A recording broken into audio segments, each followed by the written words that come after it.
Hello everyone, welcome to my YouTube channel. Second part में हमने 47 तक कंप्लीट कर लिए थे। ये बीकॉम थर्ड सेमेस्टर में कॉस्ट अकाउंटिंग एक मेजर सब्जेक्ट होता है। उसका प्रीवियस ईयर का पेपर है। ऑब्जेक्टिव जो हुआ था पेपर में टोटल 75 MCQ क्वेश्चन थे। अगर आपने देखा है तो उसके फर्स्ट और सेकेंड पार्ट को देख सकते हैं। आज इसके आगे के क्वेश्चन को हम इसमें कवर करेंगे। 48 दे रखा है। Technique of material control are, सामग्री नियंत्रण की तकनीक है। ऑप्शन दे रखे हैं। A ABC analysis, B VED analysis, C HML analysis, D all of the above. A ABC विश्लेषण, बी VED विश्लेषण, सी HML विश्लेषण, डी उपयुक्त सभी। इसका राइट आंसर हो जाएगा डी उपयुक्त सभी। 49 रीऑर्डर लेवल, ये जो नीचे डैश का साइन है ये माइनस का साइन है। Minus normal usages into normal delivery time from this formula what will be calculate. पुनादेश स्तर माइनस सामान्य उपयोग इनटू सामान्य सपुर्दगी समय सूत्र से ज्ञात होता है। ऑप्शन दे रखे हैं। A maximum stock level, B minimum stock level, C ordering level, D danger level. A अधिकतम स्टॉक सीमा, बी न्यूनतम स्टॉक सीमा, सी आदेश स्तर, डी आपातकालीन स्तर।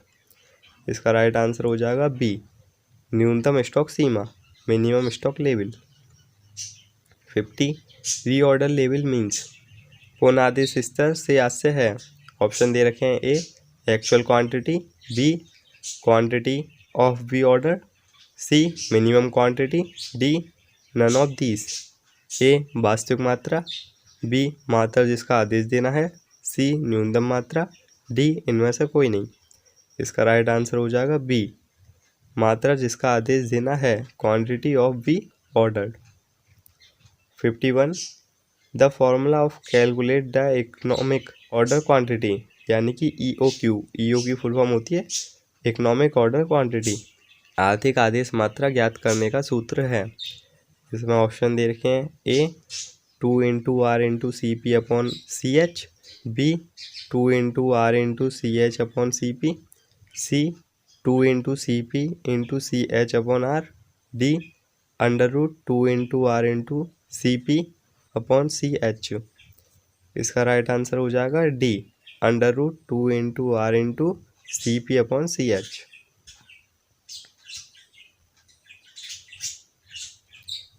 52 वेस्ट शीट इज प्रिपेयर्ड बाई, मजदूरी पत्रक तैयार किया जाता है। ऑप्शन दे रखे हैं। A payroll department, B manager, C worker, D time keeping department. A वेतन विभाग द्वारा, बी प्रबंधक द्वारा, सी श्रमिक द्वारा, डी टाइम कीपिंग विभाग द्वारा। इसका राइट आंसर हो जाएगा ए वेतन विभाग द्वारा, payroll department. 53 Halsey premium plan was invented by, Halsey premium योजना का प्रतिपादन किया था। ऑप्शन दे रखे हैं। ए FA हाल से, B AF Halsey, C Taylor, D none of these. इसका राइट आंसर हो जाएगा ए FA हाल से।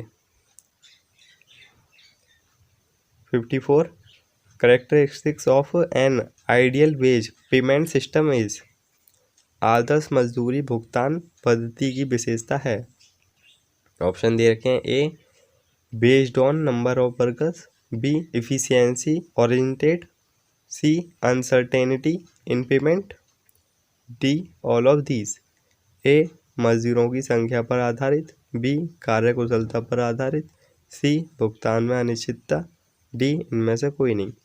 इसका राइट आंसर हो जाएगा बी कार्यकुशलता पर आधारित, efficiency oriented. 55 method of wage payment is, मजदूरी भुगतान की पद्धति हैं। ऑप्शन दे रखे हैं। A time rate method, B price rate method, C Halsey premium plan, D all of these. A समय दर पद्धति, बी कार्य अनुसार दर पद्धति, सी Halsey premium plan, D उपयोग सभी। इसका राइट आंसर हो जाएगा डी उपयोग सभी। जब मजदूरी का भुगतान समय दर पद्धति टाइम रेट मेथड इसमें वर्कर जितने हॉर्स काम करता है यानी जितने समय वो काम करता है उसी के हिसाब से उसको जितने हॉर्स होते हैं उन पर उसकी वेज प्रोवाइड कराई जाती है। सेकंड है इसमें कार्य अनुसार दर पद्धति। कार्य अनुसार दर पद्धति जैसे कि एग्जांपल ले सकते हैं आप, एक फैक्ट्री है उसको टॉय बनाने का काम कर रही है वो, उसमें हर वर्कर को कह रखा है एक टॉय पे 20 रुपये मिलते हैं। अब वो जितने टॉय बनाएंगे एक दिन में उनको उसी हिसाब से वेज प्रोवाइड कराई जाएगी, वो होती है कार्य अनुसार पद्धति। 56 Gantt bonus plan is mixed from of. Gantt bonus योजना मिश्रित रूप है। ऑप्शन दे रखे हैं A Halsey and Taylor, B Halsey and Rowan, C Rowan and Emerson, D none of these. Right answer हो जाएगा बी हाल्से और रोवन। 57 सेलिंग कॉस्ट इज विक्रय लागत है। ऑप्शन दे रखे हैं A wage, B packing cost, C establishment cost, D wastage cost. A मजदूरी, बी पैकिंग लागत, सी स्थापना लागत, डी छः लागत। इसका राइट आंसर हो जाएगा बी पैकिंग लागत, packing cost. 58 it is apportionment on the basis of area of each department building. विभागीय भवन के क्षेत्रफल के आधार पर अविभाजन किया जाता है। ऑप्शन दे रखे हैं A repairs, B depreciation, C lighting, D all of these. A मरम्मत, बी ह्रास, सी प्रकाश, डी उपयोग सभी। इसका राइट आंसर हो जाएगा डी उपयोग सभी, all of these. 59 cost price 18,000, 33 सही 1/3% profit on selling price, amount of profit will be. लागत मूल्य 18,000 रुपये, विक्रय मूल्य पर लाभ 33 सही 1/3% लाभ की रकम होगी। इसमें जो हमें परसेंटेज दे रखी है ये दे रखी है प्रॉफिट ऑन सेलिंग प्राइस, यानी कि परसेंटेज जो है प्रॉफिट की वो सेल पर है, और क्वेश्चन में हमें कॉस्ट प्राइस दे रखा है। अगर यहाँ पे सेलिंग प्राइस होता तो हम इजीली इसको परसेंट को निकाल के आराम से प्रॉफिट बता देते, पर यहाँ पे हमें जैसे मैंने पिछले पार्ट में आपको सेकंड में बताया था ये परसेंट को जैसे परसेंटेज को लिखते हैं वैसे लिखना होगा। उसको लिखेंगे 33 × 3 ये हो जाएगा 99 प्लस इसमें कर देंगे 1 ये हो जाएगा 100। 100/3%, 100/3% को अगर हम परसेंट का साइन हटा के नीचे 100 ले जाएंगे तो ये हो जाएगा 100/300। जब हम 0 से 0 इसके काट देंगे तो ये बचेगा टोटल। जब आप इसको परसेंटेज को लिखेंगे 1/3, 1/3 आने के बाद ये जो प्रॉफिट परसेंटेज दे रखी थी ये सेलिंग प्राइस पर दी। सेलिंग प्राइस पर प्रॉफिट परसेंटेज निकालने का फॉर्मूला होता है profit upon sale price into 100। हम पे क्या आ गया था 1/3 आ गया था इनको सॉल्व करने के बाद। तो इसमें ऊपर जो दे रखा है वो प्रॉफिट, क्योंकि प्रॉफिट को ऊपर रखते हैं और सेलिंग प्राइस को नीचे, और नीचे जो दे रखा है वो सेलिंग प्राइस। सेलिंग प्राइस आप निकालते कैसे हैं, selling price is equal to होता है कॉस्ट प्राइस प्लस प्रॉफिट।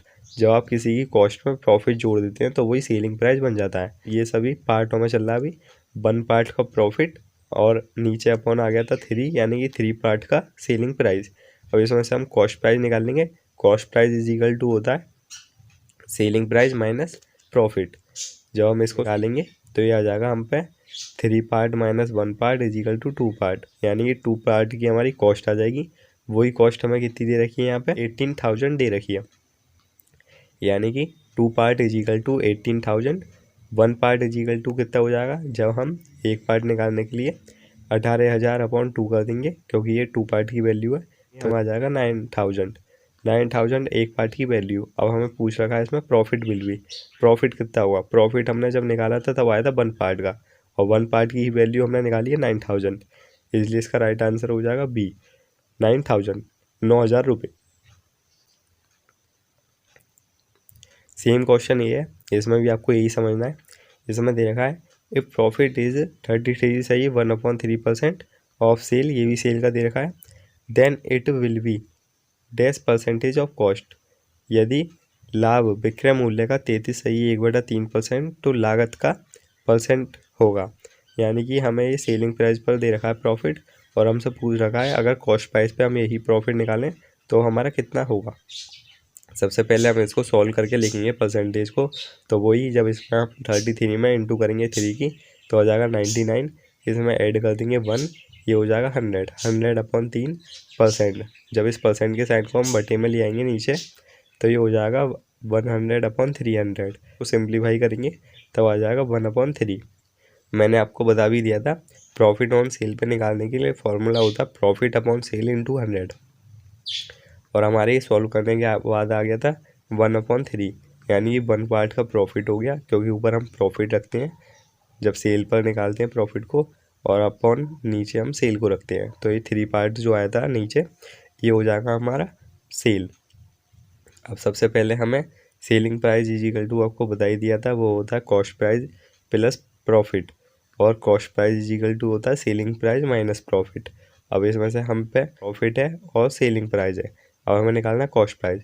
तो कॉस्ट प्राइस निकालने के लिए हम सेलिंग प्राइस माइनस कर देंगे प्रॉफिट। सेलिंग कितना था हम पे 3 पार्ट, माइनस कर देंगे इसमें 1 पार्ट प्रॉफिट, इजिकल टू हो जाएगा 2 पार्ट। ये 2 पार्ट वैल्यू क्या है, ये है कॉस्ट। अब इसमें हम सिंपली देख लेंगे 1 पार्ट का तो हमें प्रॉफिट हो ही रहा है। अब हमें परसेंटेज जो पूछ रही है वो पूछ रही है कॉस्ट पर। अब कॉस्ट पर निकालने के लिए जो फॉर्मूला होता है प्रॉफिट का वो होता है प्रॉफिट अपॉन कॉस्ट इंटू 100। इसमें हम वैल्यू रख देंगे, प्रॉफिट हमारा 1 पार्ट 1 लिख देंगे ऊपर, और अपॉन में लिख देंगे हमारा कॉस्ट प्राइस कितना निकाला था हमने 2 पार्ट, नीचे लिख देंगे 2 और इंटू कर देंगे हम 100 से। जब 1/2 इंटू 100 करेंगे तो आ जाएगा 50, इसलिए इसका राइट आंसर हो जाएगा B 50%। 61. When the completion stage of a contract is less than 1/4, the total income on the contract is transferred to। जब ठेके की पूर्णता की अवस्था 1/4 से भी कम रहे तो ठेके पर कुल आय को आंतरित करते हैं। ऑप्शन दे रखे हैं, A profit and loss account, B costing profit and loss account, C work in progress, D none of these. A लावानी खाते में, बी लागत लावानी खाते में, सी निर्माणाधीन कार्य में, डी इनमें से कोई नहीं। राइट आंसर हो जाएगा ए लावानी खाते में, profit and loss account. 62. In contract costing, the part of work which has been accepted as complete by the contractee or his engineer called as। ठेका लागत में कार्य का वह भाग जिसे ठेकादाता या उसके इंजीनियर द्वारा पूर्ण मान लिया जाता है कहलाता है। ऑप्शन दे रखे हैं, A uncertified work, B complete work, C certified work, D idle work. A अप्रमाणित कार्य, बी पूर्ण कार्य, सी प्रमाणित कार्य, डी निष्क्रिय कार्य। इसका राइट आंसर हो जाएगा सी प्रमाणित कार्य, certified work. 63. Which method of costing is used in hospital. अस्पतालों में कौन सी लागत पद्धति उपयुक्त होती है। ऑप्शन दे रखे हैं, A unit costing method, B operating costing method, C multiple costing method, D job costing method. A इकाई लागत पद्धति, बी परिचालन लागत पद्धति, सी बहुसंख्यक लागत पद्धति, डी उपकार्य लागत पद्धति। इसका राइट आंसर हो जाएगा बी परिचालन लागत पद्धति, operating cost method. 64. When the Cost and Works Accountant Act was passed in India। Bharat में कॉस्ट एंड वर्क्स अकाउंटेंट्स अधिनियम कब पास किया गया था। जैसे कि इसी से एक क्वेश्चन बन के आ सकता है, CWAA की फुल फॉर्म क्या है, तो आपको याद कर लेनी है वो cost and works accountant act. इसमें ऑप्शन दे रखे हैं, ए 1949, बी 1956, सी 1959, डी 1969। इसका राइट आंसर हो जाएगा सी 1959। कॉस्ट एंड वर्क्स अकाउंटेंट अधिनियम पास किया गया था भारत में, वो किया गया था 1959। 65. Monthly requirement of material is 10 unit, cost of placing an order is 20, price per unit is 100 and holding cost is 12% of the price. EOQ will be. कच्ची सामग्री की मासिक आवश्यकता 10 इकाई है, आदेश देने की लागत 20 रुपये है, प्रति इकाई मूल्य 100 रुपये है एवं धारण लागत मूल्य की 12% है, मितव्ययी आदेश मात्रा होगी। तो ये आप कर सकते हैं सॉल्व। इसका फॉर्मूला भी मैंने आपको अभी बता ही दिया था पिछला जो क्वेश्चन आया था उसमें। अगर नहीं हो पाता है तो फिर आप इसका 4th पार्ट का वेट करिए, उसमें ये सभी क्वेश्चन को पेपर पर सॉल्व करा के आपको प्रोवाइड करा दिया जाएगा। 66. If the EOQ is 20 unit, monthly requirement is 50 unit, cost of placing an order 10, holding cost will be.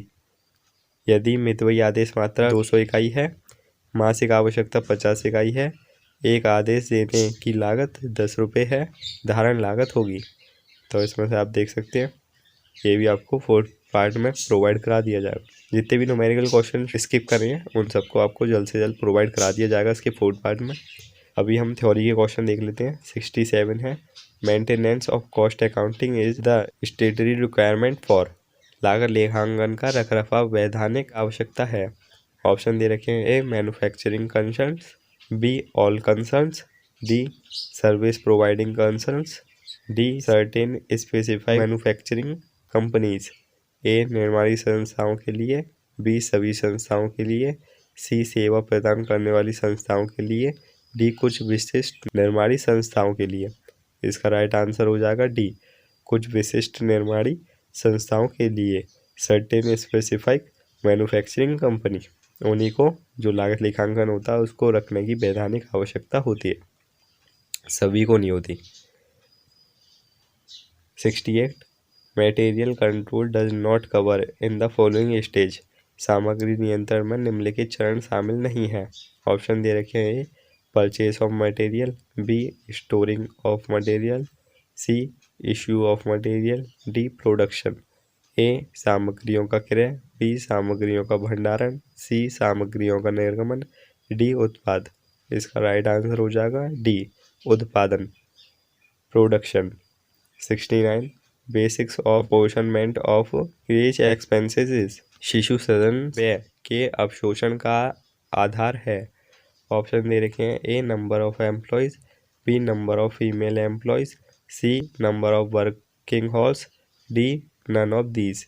ए कर्मचारियों की संख्या, बी महिलाओं कर्मचारियों की संख्या, सी कार्य घंटों की संख्या, डी इनमें से कोई नहीं। इसका राइट आंसर हो जाएगा बी महिला कर्मचारियों की संख्या, नंबर ऑफ फीमेल एम्प्लॉयज़। 70.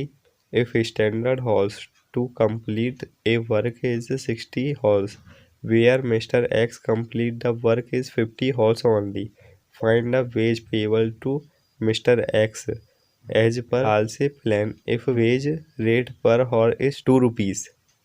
यदि एक कार्य को पूर्ण करने के लिए प्रमाणित घंटे 8 हैं, जबकि मिस्टर एक्स उस कार्य को 50 घंटे में पूर्ण करते हैं, मिस्टर एक्स को हाल से योजना के अंतर्गत दी जाने वाली मजदूरी की गणना कीजिए यदि मजदूरी दर 2 रुपये प्रति घंटा है। 4th पार्ट में इसको भी सॉल्व करा के प्रोवाइड करा दिया जाएगा। 71. Labour turnover means. श्रम आवत का अर्थ है। ऑप्शन दे रखे हैं, turnover generated by labour, B rate of change in position of labor force during a specified period, C either of the above, D both of the above, A and B।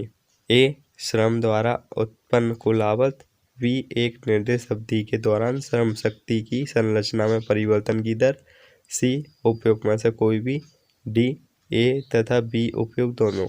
इसका right answer हो जाएगा B एक निर्दिष्ट अवधि के दौरान श्रम शक्ति की संरचना में परिवर्तन की दर, rate of change in composition of labour force during a specified period.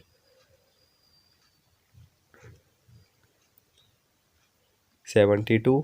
In computation of machine hours rate, labour welfare expenses is apportioned in. Machine घंटा दर ज्ञात करने में श्रम कल्याण व्यय का अविभाजन किया जाता है।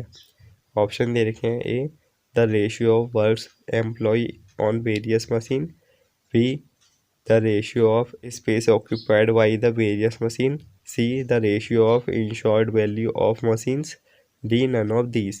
A मशीनों पर कार्यरत श्रमिकों की संख्या के अनुपात में, B विभिन्न मशीनों द्वारा घेरे गए स्थान के अनुपात में, C मशीनों के बीमा मूल्य के अनुपात में, D इनमें से कोई नहीं।